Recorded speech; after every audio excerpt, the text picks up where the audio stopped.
Hello everyone, my name is Medina Vicent. I'm a PhD in the Department of Philosophy and Sociology at the Universitat Jaume I in Spain. Today I am going to talk about my communication entitled Changing Corporate Culture about Women's Leadership Through Business Ethics and Feminism. The concept women's leadership has been well studied in some principal fields such as psychology and leadership studies. This concept has been also disseminated to society from a completely uncritical point of view. In this communication, we will propose a different approach, one that is critical and based on the principles of business ethics and feminist philosophy. Through this look, we will address the key values that are associated to women leaders in business domain. From an ethical viewpoint, we will also propose different values in order to promote a change in corporate culture. The change tries to achieve a more egalitarian company. Therefore, we will go on from an essentialist conception of women's leadership to other called feminist leadership, which bases in the struggle for equality led by feminist groups and social movements. The main objective of this work is to identify the values associated to the woman leader model which the business management world currently demands, diffused through the popular management literature for women, in order to establish some general guidelines that allow feminist leaderships to emerge in the company. In order to identify the values on which the woman leader model is built in the popular management literature, we took a qualitative approach that allowed the identification of the evaluative, prescriptive, and imperative language, the linguistic fragments that reveal the descriptive markers that refer to the behaviors, actions, and values on which the business leader woman notion is built.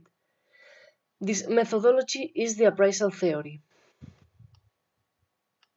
Through our analysis, we could state that a character is shaped by popular management literature, one that responds to a three-dimensional logic. It is a psychologistic, aspirational, and depoliticized character that is jointly combined to diffuse the language of individuality, with a similar autonomy notion to that of self-help literature.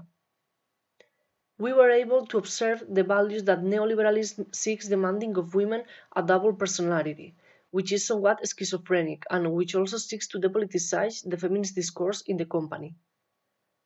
In short, the principles that popular management literature for women prescribes has more to do with the self-exploitation of the neoliberal subject than with accomplishing gender equality in companies.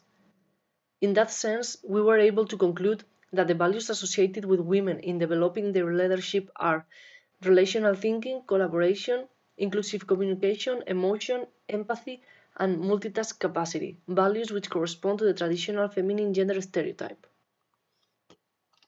These values are historically scorned as they correspond to the private sphere and come into play in the public sphere with the intention of outlining more effective management, but without a critical reflection about gender equality.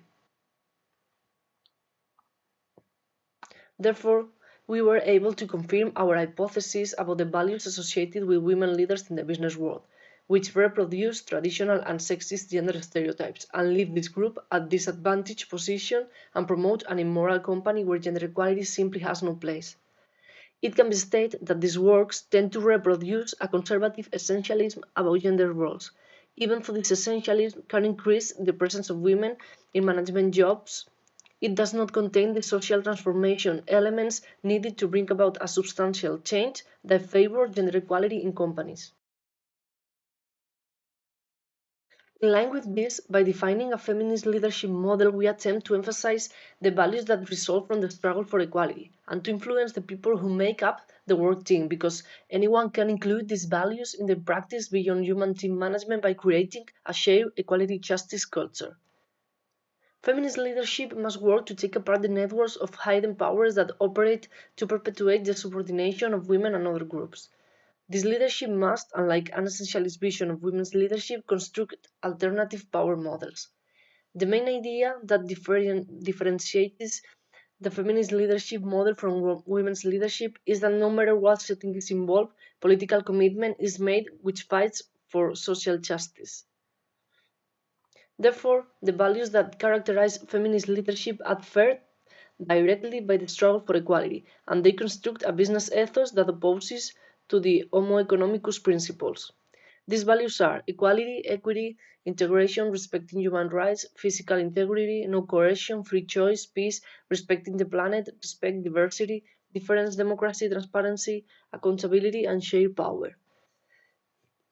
In conclusion, the values that shape feminist leadership unearth an essentially gendered notion and offers anyone the possibility of changing corporate culture about women's leadership through business ethics and feminism. Thank you so much.